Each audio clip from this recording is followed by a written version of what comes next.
प्यारे बच्चों, आज हम 8 ग्रेड अभ्यास पुस्तिका कक्षा 8वीं गणित अध्याय 2 एक चर वाले रैखिक समीकरण के बारे में पढ़ेंगे। अध्याय 2 एक चर वाले रैखिक समीकरण। पहला प्रश्न है 3x ऋण 10 बराबर 5। इसे हम पक्षांतरण विधि से करेंगे। तो पक्षांतरण विधि में चर वाले पदों का एक पक्ष में और संख्या अर्थात अचर पदों का हम दूसरे पक्ष में पक्षांतरण कर लेते हैं। तो यहाँ पर चर का सिर्फ एक पद है 3x जो कि बाएं पक्ष में है, तो इसको जहाँ का तहाँ रहने देंगे। ऋण 10 का हम बाएं पक्ष से पक्षांतरण दाएं पक्ष में करेंगे तो धन हो जाएगा। तो 3x बराबर 5 धन 10, यहाँ पर हमने पक्षांतरण करने पर लिख दिया है। तो 3x बराबर 15। अब यहाँ से हम 3 का पक्षांतरण करेंगे तो 3 x के साथ गुणा में है तो 3 हर में या बटे में आ जाएगा। तो x बराबर 15/3, तो x बराबर 5। अब हम इसी का दूसरा सवाल देखें। 2/5x धन 3 बराबर 5। तो यहाँ भी चर का एक पद है 2x/5। अब धन 3 का हम पक्षांतरण दाहिने पक्ष में करेंगे तो हमारे पास आ जाएगा 2x बराबर 5 ऋण 3। 5 में से 3 गए तो बचे 2। साथ ही हम यहाँ पर 2x/5 में क्योंकि जगह कम है तो हम संक्षिप्त में कर रहे हैं, तो 5 हर में है तो गुणा में चला जाएगा। तो 2x बराबर 2 गुणे 5 या x बराबर हो जाएगा 2 गुणे 5/2। यहाँ हमने 2 का पक्षांतरण किया तो हर में चला गया, 2 से 2 कट गए, तो x बराबर 5। नेक्स्ट प्रश्न है दूसरा, किसी संख्या को 1/3 में से घटाने और परिणाम को 4 से गुणा करने पर 28 प्राप्त होता है तो वह संख्या क्या होगी। तो हम मान लें कि संख्या x है। अब प्रश्न में लिखा है 1/3 में से संख्या को घटाएं, तो 1/3 ऋण x। अब ये परिणाम हो गया, इसमें हम 4 का गुणा कर दें। अब बराबर में कितना लिख दें 28। अब हम यहाँ गुणा में 4 है, पक्षांतरण करेंगे तो हर में आ जाएगा। तो 1/3 ऋण x बराबर 28/4 कट जाएगा तो आएगा 7। अब हम 1/3 का भी पक्षांतरण कर दें तो ऋण x बराबर 7 ऋण 1/3 या ऋण x बराबर 3 का गुणा हो जाएगा 7 में लघुत्तम के रूप में। तो 3 गुणे 7 यानी 21 ऋण 1/3। अब ऋण x बराबर तो 21 में से 1 गया तो 20/3। अब बाएं पक्ष में ऋण है, जब दोनों पक्ष में ऋण हो तो धन हो जाता है, क्योंकि ऋण का गुणा ऋण में होता तो धन, और किसी एक पक्ष में ऋण हो तो उसका उत्तर ऋण आता है। तो हम x बराबर लिख सकते हैं ऋण 20/3। दूसरा प्रश्न है इसका अगला, दो संख्याओं का अनुपात 5:3 है, यदि इनमें अंतर 18 है तो संख्याएं ज्ञात कीजिए। जब इस तरह का सवाल आए अनुपात वाला तो एक संख्या जो भी पहला अनुपात उसके बराबर और दूसरे को दूसरे अनुपात के बराबर मानते हैं। तो हम मान लें कि पहली संख्या है 5x और दूसरी है 3x।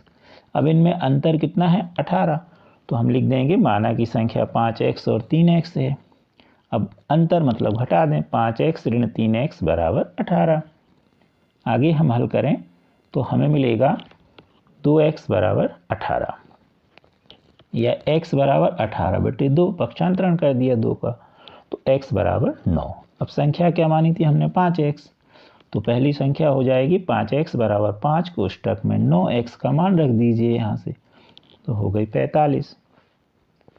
दूसरी संख्या होगी 3x बराबर 3 कोष्टक में x का मान 9 रख दीजिए तो हो गई 27। तो हमारी संख्याएं होंगी 45 और 27।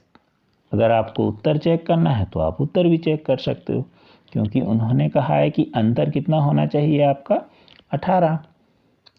तो अब हम ये जो दो संख्याएं मिली हमें 45 और 27, इनका अंतर देख लीजिए, घटा लीजिए 45 में से 27 को तो आपको 18 मिलेगा। अब देखें हम प्रश्न 4, किसी आयत की परिमाप 52 सेंटीमीटर है, यदि उसकी चौड़ाई 11 सेंटीमीटर है तो आयत की लंबाई क्या होगी। जगह कम है तो हम इसको जो आपको बता रहे हैं उस हिसाब से देखते जाइएगा। और संक्षिप्त में हमने लिखने की कोशिश की। माना कि आयत की लंबाई x है, दिया है आयत की चौड़ाई 11 सेंटीमीटर। आयत की परिमाप का सूत्र है आयत की परिमाप बराबर 2 कोष्ठक में लंबाई धन चौड़ाई। हमने लिखा है 2, लंबाई हमने x मानी तो कोष्ठक में x धन चौड़ाई 11, कोष्ठक बंद, बराबर 52 हमको दी है परिमाप। अब इसको हल करें, 2 का अंदर गुणा करें, हमने यहाँ ऊपर हल कर दिया है। तो 2x धन 22 बराबर 52, या 2x बराबर 52 ऋण 22 तो बचेगा 30। तो x बराबर 30/2, यानी x का मान आ गया 5। तो हमारी आयत की लंबाई कितनी हो जाएगी आपकी 15 सेंटीमीटर। 2 से 30 कटा तो 15 आया। अब देखेंगे हम प्रश्न 5वां। राहुल और हारून की उम्र में अनुपात 5:7 है। 4 वर्ष बाद दोनों की आयु का योग 56 है। तो दोनों की वर्तमान आयु क्या होगी? तो इसमें भी अनुपात वाला है। तो राहुल की उम्र हम मान लेंगे 5x, जो पहले लिखा उसको पहले वाले अनुपात में लेना है वर्तमान आयु। और हारून की कितनी मान लेंगे हम? 7x वर्ष। अब लिखा 4 वर्ष बाद के लिए हम जोड़ते हैं, और इनकी आयु कितनी हो गई 56। तो हम 5x में 4 जोड़ें तो 5x धन 4, और हारून की कितनी ली थी हमने 7x, तो 7x धन 4। अब इन दोनों को हम जोड़ दें और बराबर में लिख दें 56। अब इनको हल करें तो 5x धन 7x जुड़ जाएंगे तो हो जाएंगे 12x, धन 4 हो जाएंगे 8, तो 12x धन 8 बराबर 56। अब 8 का कर दें पक्षांतर तो 12x बराबर 56 ऋण 8, तो घटाने पे मिलेगा 12x बराबर 48। तो x बराबर क्या होगा 48/12 यानी 4। तो x का मान हमें 4 मिल गया। अब राहुल की वर्तमान आयु मानी थी हमने 5x, तो 5 कोष्ठक में 4 बराबर 20 वर्ष। अब मान लो हमें हारून की लिखना है, तो हारून की कितनी मानी थी अपन ने 7x, तो यहाँ पर हम लिखेंगे हारून की वर्तमान आयु बराबर 7x बराबर 7 कोष्ठक में लिख देंगे 4, तो बराबर आ जाएगी 28 वर्ष। यहाँ जगह नहीं है तो हमने नहीं लिखा, आप लिख लेंगे। अब देखते हैं हम अगला प्रश्न। दो संख्याओं का योग 90 है। यदि एक संख्या दूसरी संख्या से 10 अधिक है तो दोनों संख्याएं ज्ञात करो। अब इसमें लिखा है कि एक संख्या दूसरी से 10 अधिक है, तो एक संख्या मान लो x, तो दूसरी हो जाएगी x धन 10। अब इसमें लिखा है इनका योग कितना है 90, तो प्रश्न अनुसार इन दोनों को क्या करेंगे हम जोड़ देंगे। तो x धन 10 बराबर 90। अब x जुड़ जाएगा तो हो जाए 2x धन 10 का कर देंगे पक्षांतर, तो 90 ऋण 10, तो 2x बराबर 90 ऋण 10, तो 2x बराबर 80। तो x बराबर 80/2, यहाँ 2 का पक्षांतर कर दिया, काट दिया, तो x बराबर आया 40। पहली संख्या मानी थी x, तो हो गई 40। दूसरी क्या मानी हमने x धन 10 बराबर 40 धन 10 यानी 50। तो एक संख्या हो गई 40, दूसरी हो गई 50। जोड़ भी देख लीजिए तो जोड़ कितना आ रहा 90, यानी हमारा उत्तर सही है। अब देखें हम अगला प्रश्न। समीकरण हल कीजिए। तो z धन 12 बराबर 3/5। तो इसमें हम तिर्यक गुणा कर दें, तिर्यक मतलब तिरछा, इस तरह से। तो पहले हम मान लीजिए z में 5 का गुणा करें तो 5 गुणे z, 3 का गुणा हम z धन 12 में करें तो 3 गुणे z धन 12। अब हम गुणा करें तो 5z बराबर 3 का अंदर गुणा किया तो 3z धन 36। z अच्छे से लिखना, 2 जैसे न लगे नहीं तो 32 हो जाएगा।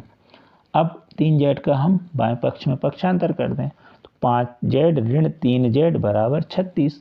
तो बचा हमारे पास 2z बराबर 36, तो z बराबर 36/2 यानी 18। तो z का मान कितना आ गया 18।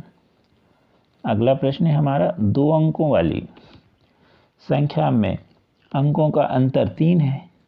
इसमें से इसके अंकों को स्थान अदल बदल दें और उसको उसमें जोड़ दें तो कितना हो जाता है 99। तो संख्या ज्ञात करो। तो सबसे पहले हम देखें 2 अंकों वाली संख्या। 2 अंकों वाली संख्या शुरू होती हैं 11 से 10 से, और कहाँ तक होती हैं 99 तक। तो 10 से लेकर 99 तक आपकी 2 अंकों वाली हैं। इसमें इकाई दहाई होता है। तो मान लीजिए कि जो इकाई का अंक है संख्या का x है। अब इसमें लिखा है जो अंक हैं, संख्या में अंक है, उनका अंतर कितना है 3, तो दहाई का अंक हो जाएगा x धन 3। अब संख्या में जैसे मान लीजिए 45 है, तो 45 में 5 कहलाया इकाई और 4 कहलाया दहाई। तो अब हम 45 को ऐसा भी लिख सकते हैं 4 यानी दहाई, 4 में 10 का गुणा करो तो 40 हो गया, और इकाई जोड़ दो धन 5 तो 45 हो गया। यानी दहाई में 10 का गुणा करते हैं और इकाई को जोड़ देते हैं तो वह संख्या बन जाती है। तो यहाँ पे दहाई क्या है x धन 3, तो x धन 3 में हम 10 का गुणा करेंगे तो संख्या बराबर x धन 3 गुणे 10 और इकाई को जोड़ देंगे तो धन x। आगे हल करें, 10 का गुणा करेंगे तो 10x धन 30 बराबर x। अब 10x में x जुड़ जाएगा तो 11x धन 3, तो संख्या आई 11x धन 30। अब इसमें लिखा है इस संख्या में इसके अंकों के स्थान को अदल बदल कर प्राप्त संख्या को जोड़ें। अब हम अंकों को अदल बदल दें, इकाई दहाई की जगह और दहाई इकाई की जगह। तो अंकों का क्रम बदलने पर संख्या क्या होगी अब, क्योंकि अब इकाई दहाई बन गई और दहाई इकाई, तो ये दहाई बन गई x, तो 10 का गुणा x में होगा x गुणे 10, और ये इकाई हो गई तो इसको हम जोड़ देंगे धन x धन 3। हल करें तो 10x धन x धन 3, हल करेंगे तो 11x धन 3, यानी अंकों का क्रम बदलने पर संख्या क्या मिली हमको, बराबर में 11x धन 3। मूल संख्या क्या थी 11x धन 30। अब वो करें इन दोनों को जोड़ दीजिए और जोड़ने पर कितना मिलता है 99। तो हम जोड़ेंगे तो देखें आप 11x धन 30 धन 11x धन 3 बराबर 99।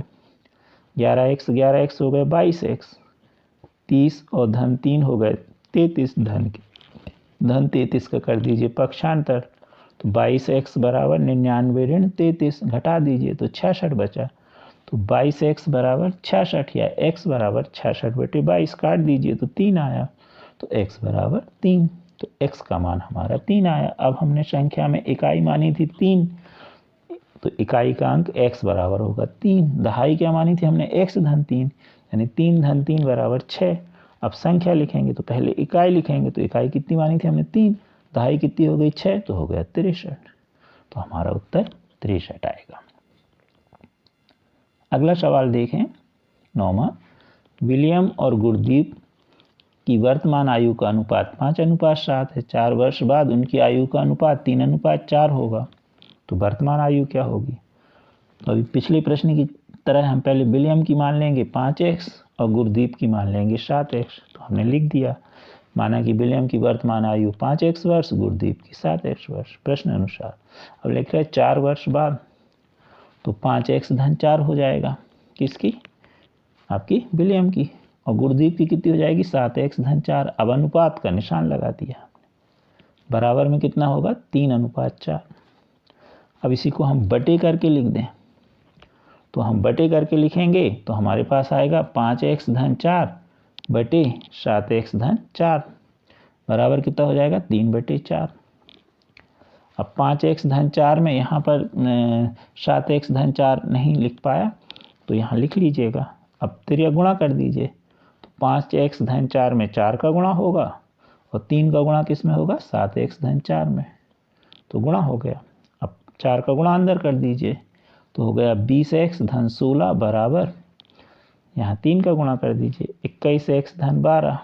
आगे हल करें, पक्षांतर करें तो 20x ऋण 21x बराबर 12 ऋण 16, तो हमें मिला ऋण x यहाँ पर घटाने पर, और यहाँ कितना मिला ऋण 4, दोनों तरफ ऋण है तो धन हो जाएगा, तो x बराबर 4। अब गुरदीप की आयु, विलियम की आयु कितनी मानी थी 5x, तो 5 कोष्टक में 4 बराबर 20 वर्ष। गुरदीप की कितनी मानी थी 7x, 7 कोष्टक में 4 बराबर 28 वर्ष। अगला प्रश्न, समीकरण को सरल रूप में बदलकर हल कीजिए। तो सवाल हमारा जो है x धन 4 कोष्टक में x ऋण 2 बराबर 3 कोष्टक में x ऋण 2 9। अब हल करें, x धन 4 का गुणा करेंगे तो 4x ऋण 8 बराबर 3x ऋण 27। आगे हल करें तो x धन 4x हो जाएंगे 5x और 3x का हमने बाएं पक्ष में पक्षांतर कर दिया तो हो गया ऋण 3x। ऋण 8 का यहाँ पर हमने दाहिने पक्ष में पक्षांतर कर दिया तो ऋण 27 धन 8। अब 5x में से 3x घट गए तो 2x, यहाँ पर घट गए तो बचे ऋण 19, तो x बराबर ऋण 19/2। इस तरह आपने अध्याय 2 देखा, एक चर वाले रैखिक समीकरण। आप हमारे चैनल को शेयर सब्सक्राइब अवश्य कीजिए। Thank you.